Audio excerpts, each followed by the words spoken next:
Maglakbay tayo sa Wetland Reserve sa wilayat ng Bahod sa Alhusta Governorate. Ang Wetland Reserve ay isang tourist resort para sa mga mahilig sa kalikasan at mga ibon at wildlife watchers. Ito rin ay itinuturing na isang solong destinasyon ng turista na nagtataguyod ng pang-ekonomiya at kapaligirang pagpapanatili. Ang reserba ay idineklara ng Royal Decree bilang isa sa mga malinis na lugar na may komplikadong ecosystem at natatanging biodiversity.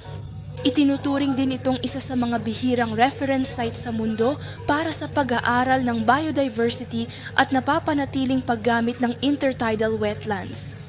Para mas makilala ang guro, mangyaring kopyahin ang QR code at mag-enjoy sa kakaibang karanasan kasama si Kashti.